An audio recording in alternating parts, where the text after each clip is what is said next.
So now you got everything installed.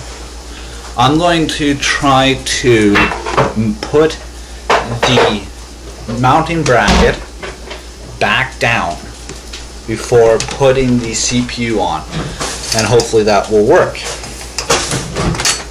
So now, and if you're running an aftermarket cooler or something like that, one of the things, and if you're doing it and your back plate and it has a different mounting back plate than the OEM, and if it slides down on you, then you'll have to take your motherboard out. Lucky enough I didn't have to, so all I do, okay, now you got all your screws and stuff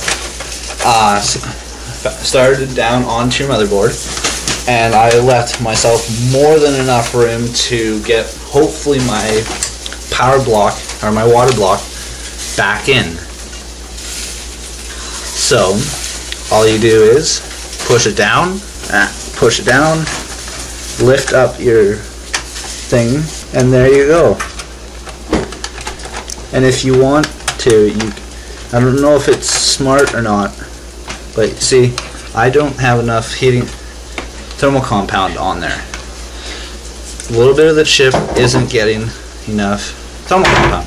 So all you do is you want an even amount of compound across the chips, so then you get enough cooling and your chip doesn't overheat on you, so then you don't have to worry about cooking it or whatever you like to call it. So there. Now I put a little bit more on. I'm going to lift back my block, my mounting, mush it around, and that's perfect. Now, get it all in its holes. Now just push it down and try to hold it in.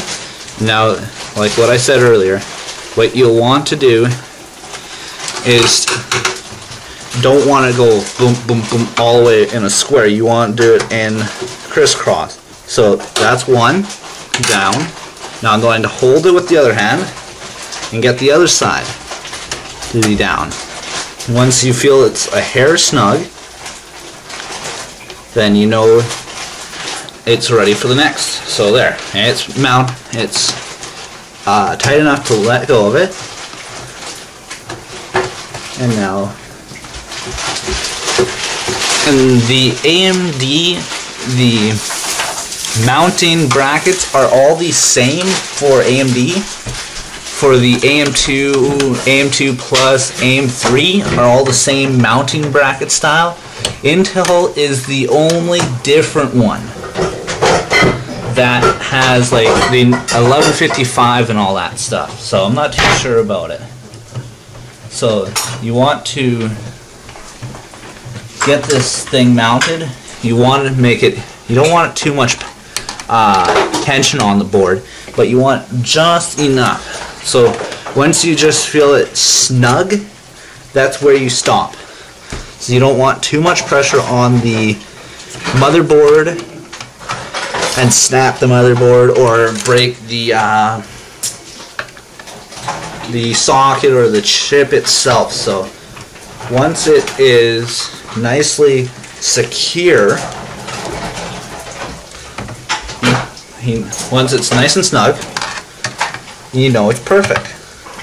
So it moves a little bit, but it's secure. That's the main part. And basically that is how to install a CPU onto your motherboard. Going from, I've told you guys how to do like a stock one or an aftermarket one. And I'm running the H50, Crosshair H50. Now all you guys need to do is take the plugs, plug them back into where you had it. On the Corsair H50 and H70, they have the plugs I do believe are the same, but the pump on the H70 is a little thinner and the rad on the H70 is a bit bigger. So all you do is take your 3-pin fan connector, route it back to wherever you had it, plugged in originally. And then you just, that's one. And now all I need to do is take my 4-pin connector that will plug into my motherboard plug, or the plug for like the heating, the fan for like the air cooler, the cooler for the stocking, so it tells you how fast your fan is spinning and all this. The ones that are plugged off your power supply, you won't be able to tell how fast they're running if you're running a program on your computer. If you have like a fan controller in the front of your case or something, and then you can tell how fast your fans are running and all this. So that's how mine is. I got all my connectors redone, and just plug your fans back in and you're basically ready